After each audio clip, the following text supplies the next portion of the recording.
Je, unaifahamu Dassault Rafale? Katika enzi ambapo ndege za kivita zinajivunia teknolojia ya kisasa ya stealth kwa ajili ya kujificha kwenye rada, ndege ya kivita ya Ufaransa Dassault Rafale inadhibitisha kwamba nguvu, uwezo wa kazi nyingi na uimara vinaweza kuifanya ndege kuwa tishio hata bila teknolojia hiyo. Wengi hulinganisha Rafale na ndege kama F-35 au F-47, lakini historia na uwezo wake vinaifanya iwe miongoni mwa ndege za kivita zenye nguvu zaidi duniani. Katika miaka ya 80, Ufaransa ilikuwa sehemu ya ushirikiano wa Ulaya kujenga ndege mpya za kivita. Hata hivyo, tofauti za mahitaji kati ya wanachama zilisababisha mvutano. Uingereza ilitaka ndege nzito ya kukinga mipaka kutoka mbali, long range interceptor, huku Ufaransa ikihitaji ndege nyepesi inayoweza kufanya kazi nyingi, multi role, na inayoweza kutumika ardhini au baharini. Mvutano huu ulisababisha Ufaransa kujiondoa kwenye mradi huo mnamo mwaka 1985 na hivyo kuanzisha mradi wao binafsi Rafale. Wakati mataifa mengine yaliendelea na Eurofighter Typhoon, kampuni ya Dassault ilikuwa imeanza kufanya kazi kwenye mradi wa ACX, Avion de Combat Experimental, uliokuwa umepewa jina la utani Rapace Bird of Prey.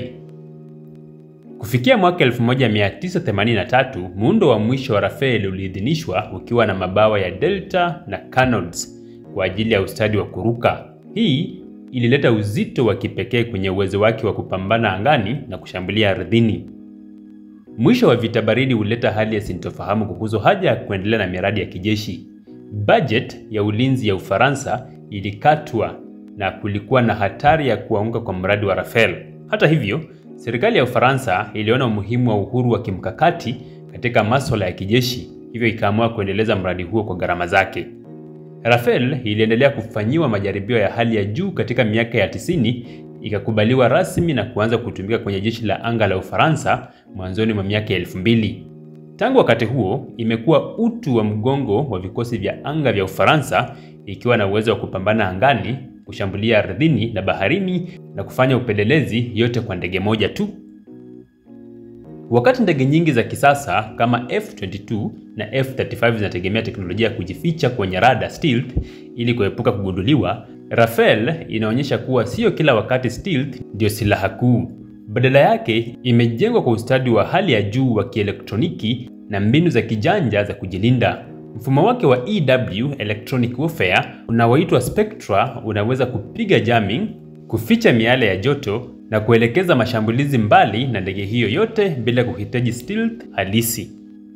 Kwa kuwa Rafale ni ndege ya multi-role, kwa kweli inaweza kubadilika haraka kati ya kazi za mashambulizi ya ardhini, mapambano ya angani, upelelezi au kushambulia kwa makombora kutoka majini. Hii inamaanisha kuwa nchi moja inaweza kutumia Rafale kama jukwaa moja kwa kazi nyingi, jambo la kiuchumi na kimkakati. Tofauti na ndege nyingine nyingi zilizotengenezwa kwa vita vya siku zijazo, Rafale tayari imejaribiwa katika uwanja wa vita halisi. Imeshiriki katika operesheni za kijeshi nchini Afghanistan, Libya, Mali, Iraq na Syria, ambapo ilionyesha uwezo wa kushambulia kwa usahihi, kubeba silaha mbalimbali na kuendesha mashambulizi ya mbali kwa usalama na mafanikio. Ufanisi wake umevutia mataifa kama India, Misri na Qatar, ambayo yamenunua au kuonyesha nia ya kuinunua. Katika dunia ambapo stealth imekuwa kama alama ya ndege ya kisasa ya kivita, Dassault Rafale inadhibitisha kuwa mbinu nyingine bado zinaweza kuleta mafanikio ya ajabu kwa muundo wa hali ya juu, uwezo wa kubadilika haraka kwa kazi mbalimbali na vifaa vya kisasa vya kielektroniki. Rafale ni ndege ya kivita inayotisha hata bila kujificha. Wakati wengine wanapigania nani ana F-35 mpya zaidi au teknolojia invisible, Ufaransa inaonyesha kuwa uimara, uzoefu na muundo wa kipekee unaweza kuwa silaha kubwa zaidi. Hakika, Rafale ni kumbusho kuwa nguvu ya kweli ya kivita haiko tu kwenye teknolojia ya kisasa, bali pia kwenye mbinu bora na uwezo wa kubeba majukumu tofauti. Na yote hayo yapo ndani ya ndege moja tu, Dassault Rafale.